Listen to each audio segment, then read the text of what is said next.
আপনি সব বেশ কিছু সালাফি আলেম আপনি জানতে পেরেছি বেনামাজি জবে কিন্তু পশু পাখির মাংস খাওয়া হারাম। আলহামদুলিল্লাহ আমি এই মশলার উপর আমল করি, যদি আমল করতে গিয়ে অনেক সময় বিড়ম্বনার শিকার হতে হয়েছে। তো সম্প্রতি শেখ ডক্টর বলেছেন এই মশলা ভুল। এখন বিষয়টি আরেকটু স্পষ্ট করে যদি ঢুকতে হবে ইনশাআল্লাহ।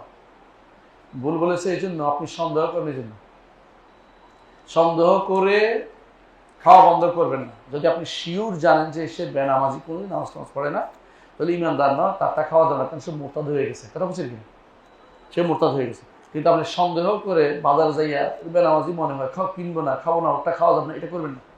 আপনারটা ঠিক আছে যতক্ষণ পর্যন্ত শিওর না জানবেন যে লোকটি একেবারেই নামাজ পড়ে না, লোকটি দিনের প্রতি কোনো কিছুই চলে না বা দিনচারিতার মধ্যে নাই, তখন কিন্তু আপনি তারটা খেতে পারবেন না। কথা বুঝছেন? তিনি এই কথাই বলতেছেন যেন সন্দেহ করে না মানুষ না করে, সন্দেহ করে মানুষ খাওয়া বন্ধ না করে। বাজারে মুসলিম দেশের নিয়ম হচ্ছে একটা একটা অসুর মূল নীতি মনে রাখবেন। মুসলিম দেশের বাজার বা বাজারের মানুষ অনেকে বাজারে এই কাঁঠাল নিয়ে আসে। এখন আপনি যদি মনে করেন লোকটা বোধ হয় চুরি করে আছে, তাহলে আপনি কিনতে পারবেন? এটা আপনি করবেন না। আপনার দায়িত্ব হচ্ছে বাজারে আনছে যেহেতু এটা উন্মুক্ত জায়গায়, আমার কিনা দরকার, কিনছি আমি জানি না যে সে কি চুরি করছে, আমার ওই টেনশনের দরকার নেই। কথা বুঝছেন কিনা?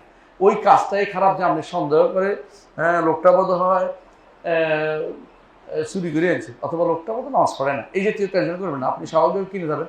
যদি শিওর হন যে লোকটা নামাজই পড়ে না, লোকটা চুরি করে আছে, তখন কিনতেও পারবেন না, ওইটা খাইতেও পারবেন না, তখন আলাদা। এর আগ পর্যন্ত সন্দেহজনক ভয়ে মুসলিম দেশে এটা করতে পারবেন না। কাফেরের দেশে আসল হচ্ছে নাফাক, আসল হচ্ছে এরা অমুসলিম, আসল হচ্ছে বিসমিল্লাহ বলে না, আসল হচ্ছে নামাজ পড়ে না, আসল হচ্ছে মুরতাদ, আসল হচ্ছে নাস্তিক। বুঝছেন কিনা? আসল হচ্ছে খাবারটা শুদ্ধ না। ওই দেশে আপনাকে প্রত্যেকটা খাবার আগে শিওর হইতে হবে যেটা হালাল, তারপর খেতে পারবেন। মুসলিম দেশে কেউ আপনাকে দাওয়াত দিতে চাই বললেন যে পাশের বাড়ির মুরগি ধরে রাঁধছো কিনা, ওই জিজ্ঞাসা করবেন না। পাশের বাড়ির মুরগি বুঝেন কিনা, বেটি পাশের বাড়ির মুরগি ধরে জব করে ফেলছে, এটা যেন না হয়, এটা জিজ্ঞাসা করা আপনার দায়িত্ব না। হ্যাঁ, আপনি যদি আপনি এটা সন্দেহ করে কাজ করবেন, আপনার দায়িত্ব খেয়ে চলে যাবে।